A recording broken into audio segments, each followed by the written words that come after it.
மணிமேகலையாடுதே உன்னிழிதானிடம்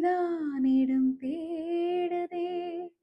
பெண்ணுடல் பார்த்ததும் நானதே இன்பத்தில் வேதனையானதே என்னத்தான் ஆ, என்னத்தான் உன்னை எண்ணித்தான் உடல் மின்னத்தான் வேதனை பின்னத்தான் சொல்லித்தான் நெஞ்சை கிள்ளித்தான் என்னை சொர்க்கத்தில் தேவனும் சோதித்தான் மோகம்தான் சிந்தும் தேகம்தான் தாகத்தில் நான் நிற்க ஆனந்தம்தான் இந்த மான் உந்தன் சொந்தமான் பக்கம் வந்து நான் சிந்து பாடும் இந்த மான் உந்தன் சொந்தமான்